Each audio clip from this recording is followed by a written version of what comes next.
सरकार नहीं चली।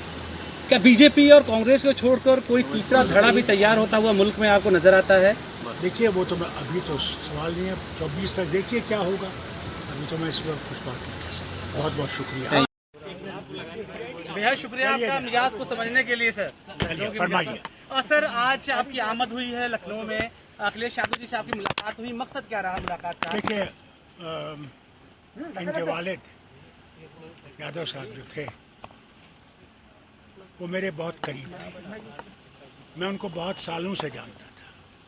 जब इन्हें वज़ीर आज़म भी बनना था उस वक्त भी मैंने बड़ी कोशिश की थी कि ये प्राइम मिनिस्टर बने इंडिया के। वो नहीं हुआ। और मेरे साथ ये पार्लियामेंट में बैठते थे। आज भी जब ये पार्लियामेंट शुरू हुई तो इनकी सीट मेरे साथ थी। मैं जब उनका निगम हुआ मैं नहीं आ सका। आज मैं इनके घर आया, अपनी तरफ से, अपने बेटे की तरफ से, अपनी पार्टी की तरफ से इनसे शोक मनाया मैंने और उनकी आत्मा के लिए प्रार्थना की कि वो वहाँ पे जहाँ हैं वहाँ सुखी रहे और प्रभु उनको स्वर्ग में जगह दी। आपने प्रधानमंत्री लफ्ज इस्तेमाल किया सर, क्या नई पीढ़ी में अखिलेश यादव जी जैसा कोई ऐसा मटेरियल आपको उनमें नजर आता है कि वो थर्ड फ्रंट की अगुवाई या फिर उसमें कोई भूमिका अदा कर सकते हैं? देखिए ये तो मैं आपके सामने कह नहीं सकता।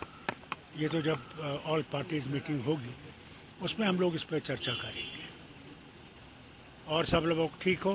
क्या पॉलिटिकल सिनेरियो पर कोई मौजूदा वक्त में पॉलिटिकल सिनेरियो है मुल्क का? देखिए पॉलिटिकल सिनेरियो जो है, महंगाई बहुत है,